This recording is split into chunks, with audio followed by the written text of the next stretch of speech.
Part 1. You will hear a man inquiring about joining a cricket club. First, you have some time to look at questions 1 to 6.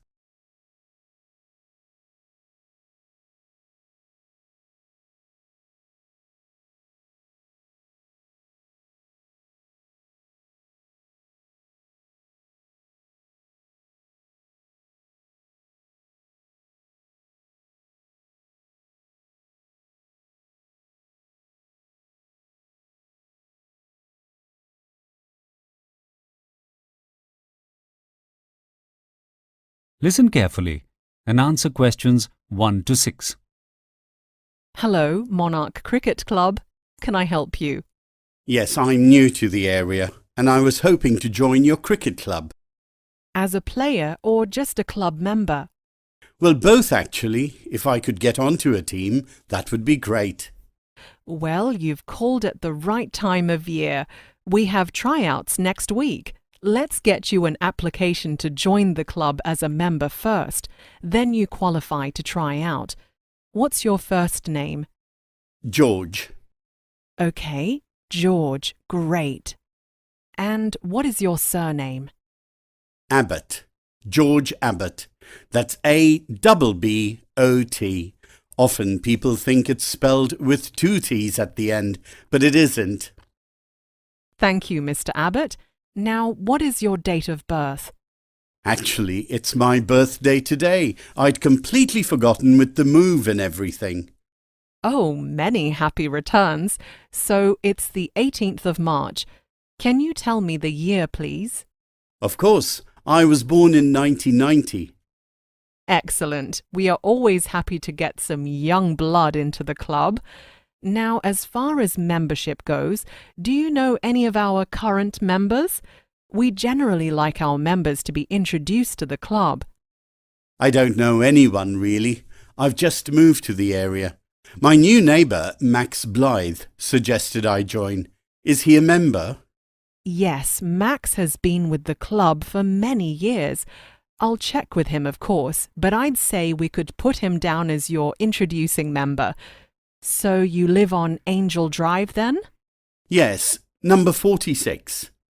Oh, the old Martin house. How are you finding it? It's great. The garden is going to need a lot of work though, but we did buy the place because of the beautiful trees it has. I think I'm really going to enjoy living in this area. It's so peaceful. Yes, this is a lovely town. Do you have different types of memberships? Different fees for the types of services you want?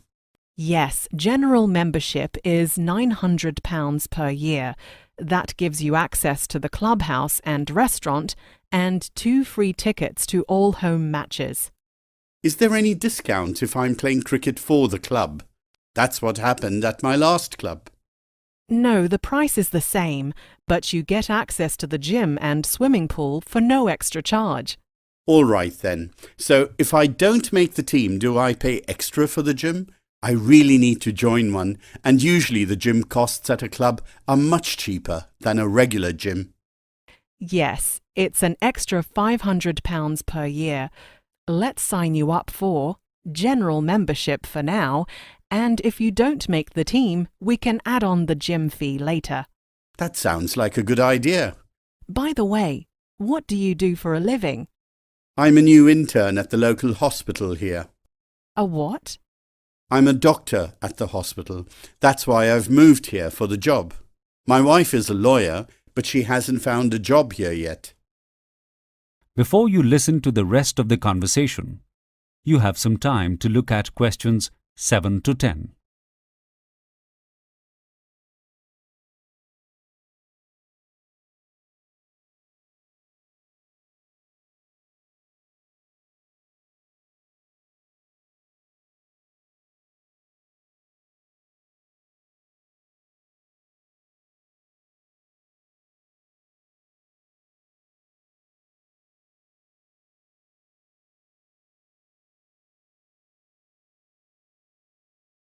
Now listen and answer questions 7 to 10.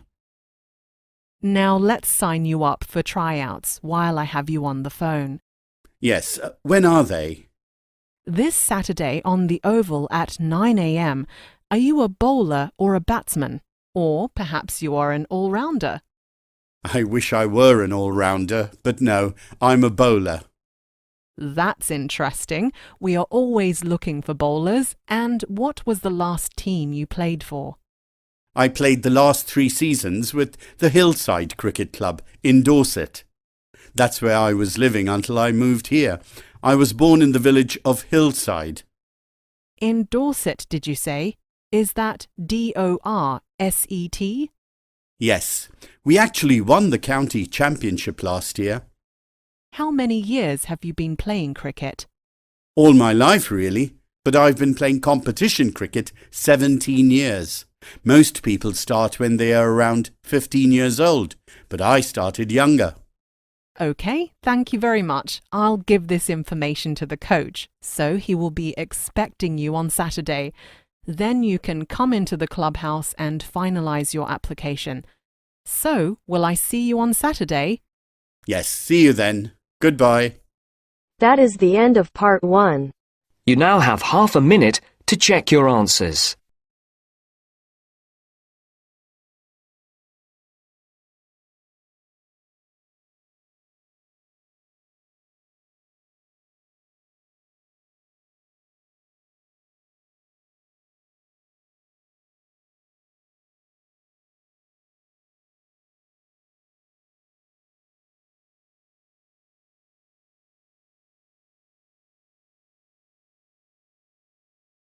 Now turns to part 2.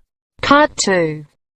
You will hear a man called Christian Jackson, staff coordinator of a trade fair facility, showing a new employee a map of the facility. First, you have some time to look at questions 11 to 16.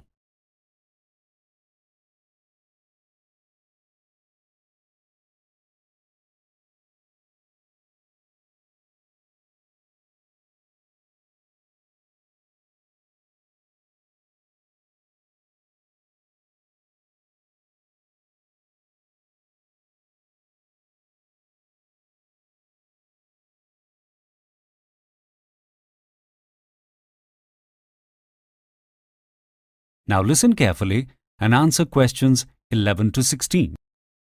Welcome everyone to this year's Sales Motivation Conference.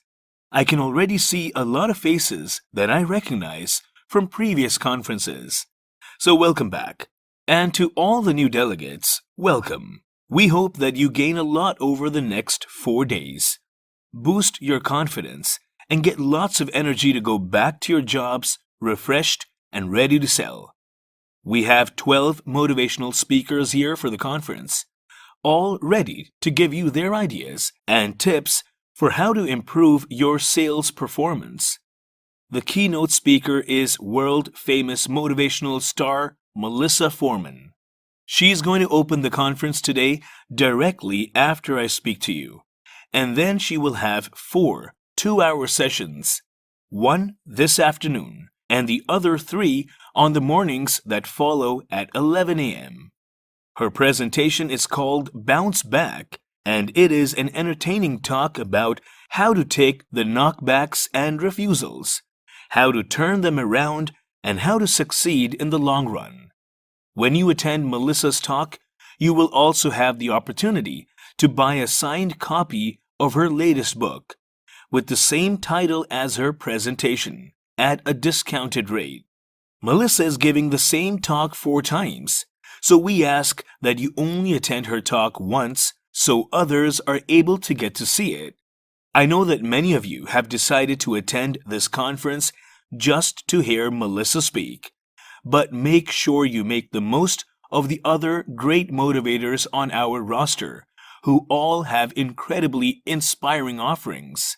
There are 4 lecture halls here at this venue, and there will be 3 sessions per day, 2 each morning and 1 in the afternoon, from 9 to 11, from 11:30 until 1:30, and then from 3 until 5 p.m.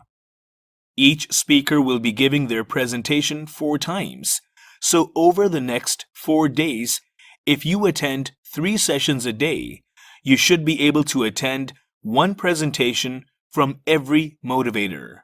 You might not all be able to achieve this because not only do we have talks from speakers, but quite a few interactive workshops where you will be able to work on your selling skills together. As you know, the theme of this conference is making the buy. With this, we mean putting the focus on the buyer. Often, sales methods are based on making the sale and using high-pressure techniques. This hard sell strategy is stressful for both the salesperson and the buyer. We want to help you find ways of making the buyer come to you after your initial pitch, making them feel more in control of a purchasing situation, and ultimately more willing to buy product from you. Whether you are selling insurance, cars, clothing, or electronics, this conference will teach you skills that you can take away and put into practice. If your sales have been in a lull, we are hoping that the next few days will get you feeling positive and proactive again. We want to send you back out into the world completely prepared to work as the top salespeople in your fields. Before you hear the rest of the conversation, you have some time to look at questions 17 to 20.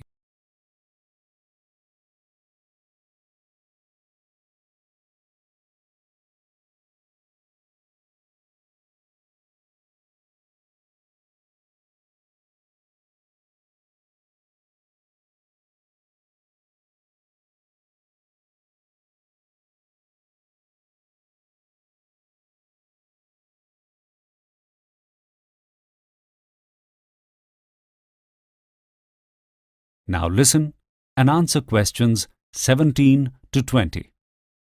Now, for the business end of things, I think most of you have already been through the registration process.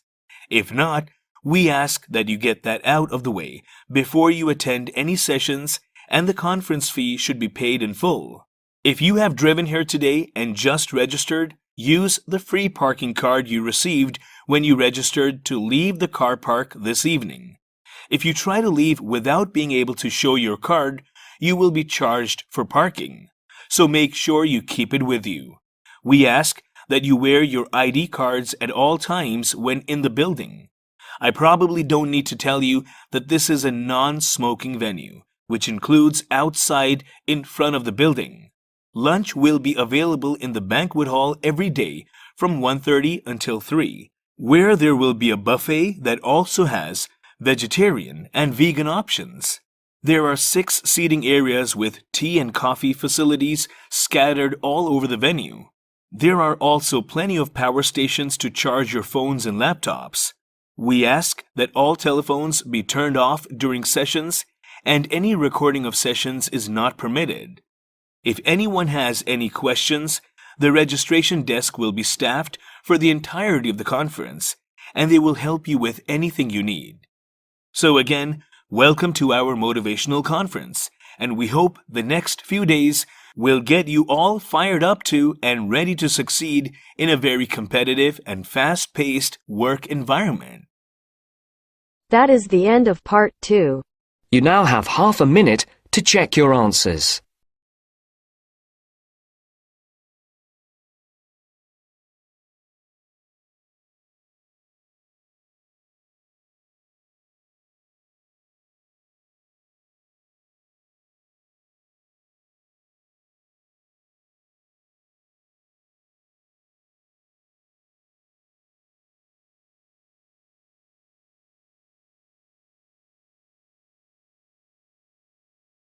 Now turns to part 3. Part 3. You hear 2 students, Anne and Fergus, planning a project that they need to submit to their university tutor. First, you have some time to look at questions 21 to 26.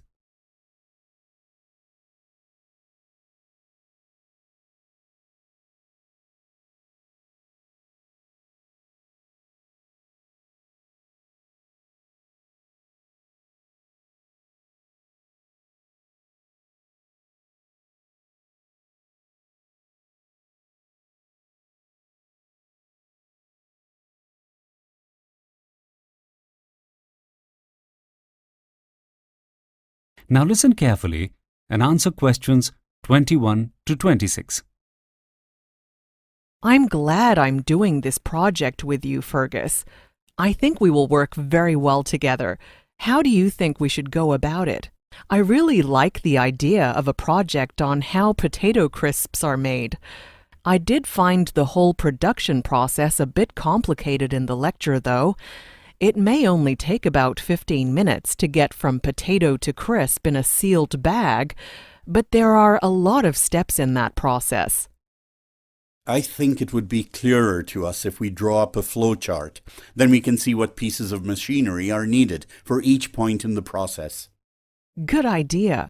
I remember that the potatoes they use have to be less than 24 hours out of the ground, so they need to be transported by truck to the factory very quickly. Then, once they come off the truck, they are put straight into the crisp-making machine. And that's a continuously moving conveyor system that passes the potatoes through numerous barrels, tubs, funnels, and fryers. I just can't remember the order. Well, it's quite amazing, all completely automated. After the potatoes are loaded onto the conveyor belt, they pass through rolling barrels that brush the dirt off them. Then they travel along a water canal to the peeler. The peeler takes the skin off, right? Yes, the potatoes tumble around abrasive rollers until the skin is removed. My notes say the peeler can skin 12,000 pounds of potatoes an hour. Then they move on to another conveyor that separates the potatoes into sizes. The smaller ones drop through gaps in the conveyor, and the larger ones are chopped into smaller pieces that then fall into the rinser, joining the smaller potatoes. They are now all about the same size. Then, from what I remember in the lecture, they go along the rinser conveyor where they are sprayed with water before they get into the slicer. This is where they are cut into the crisp shapes. Here, they are spun in a huge drum with adjustable blades.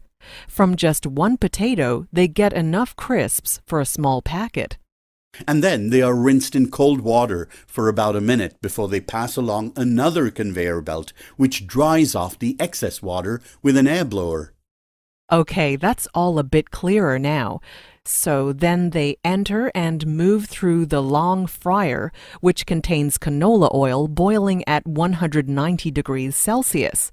They exit the fryer, still on a metal conveyor belt, and the excess oil drips through perforations in the belt. After that, they pass through an electronic scanner, which identifies any brown spots or defects and blows individual chips off the conveyor belt with air pressure. It's amazing. Yes, that electronic scanner is genius. No more burnt crisps in the packet.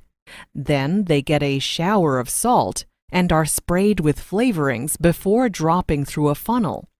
The funnel weighs out portions to be packaged. These portions then drop into bags that get heat sealed. And there you have a packet of crisps. Before you hear the rest of the conversation, you have some time to look at questions 27 to 30.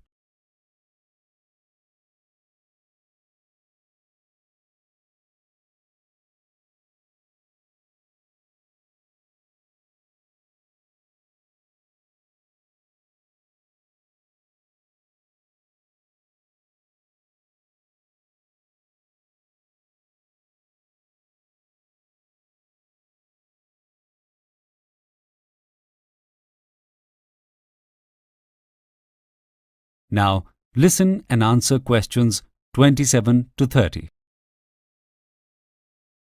Okay, that flowchart has made everything a lot clearer.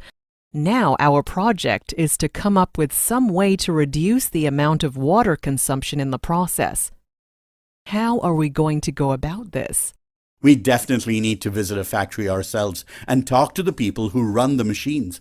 I want to find out why the slices need to be in cold water for 1 minute. This might be a part of the process that we could reduce. Perhaps the conveyor belt could be shorter here if we can, say, get the time down to 30 seconds and save that amount of water. Or we could recycle the water from that process, which is relatively clean, for the first rinsing step before the potatoes are peeled. What do you think? It's only the stage where the last of the dirt is being taken off. That's brilliant. Now the assignment doesn't have to be on the part of the process that involves frying and packaging. It is the preparation section that we need to focus on. Once we decide on the modifications to be done to the machine, we have to present them in design form. You are much better at that than me. I can write most of the text to go with it. That's fine with me, as long as the ideas come from both of us. Fergus, can you also arrange the factory visit? Then we can go together. I can't wait to see the machines in action. That is the end of part 3. You now have half a minute to check your answers.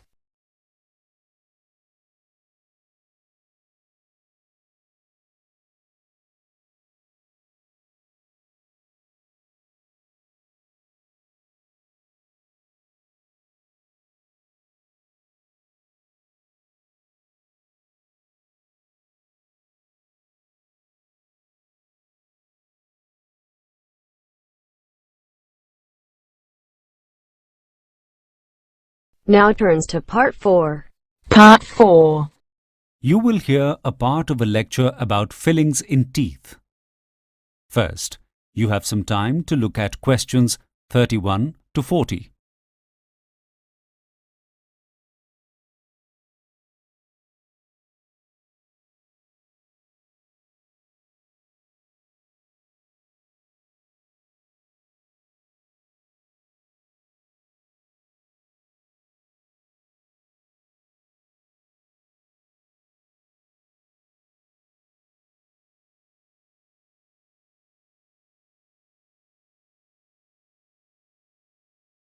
Now listen carefully and answer questions 31 to 40. Today we are going to look at how tooth decay is managed through the repair of dental caries by inserting cavity fillings into teeth. Statistically speaking, quite a few of you in this lecture theater would have fillings in your teeth. But being on the receiving end of a filling does not necessarily mean you know what is being done in your mouth. Tooth decay destroys the surface layer or the enamel of a tooth. This usually occurs in the natural crevices of the occlusal surfaces, or the areas where the teeth touch, in the back molars of the teeth. The decay is caused by a buildup of bacterial matter called plaque, which breaks down the enamel surface. There are varying degrees of this decay. It may just affect a very superficial part of the enamel layer of the tooth, in which case the affected enamel can be simply ground down to reveal undamaged enamel. If the decay passes through the hard enamel layer and into the softer layer under it, called dentine, a cavity filling will need to be done. Should the cavity go as far as reaching the delicate, living pulp of the tooth, at the center of the dentine layer, a more aggressive type of procedure called a root canal filling is required, which involves destroying the pulp and the nerve endings and blood vessels it contains and completely filling the large cavity that is left.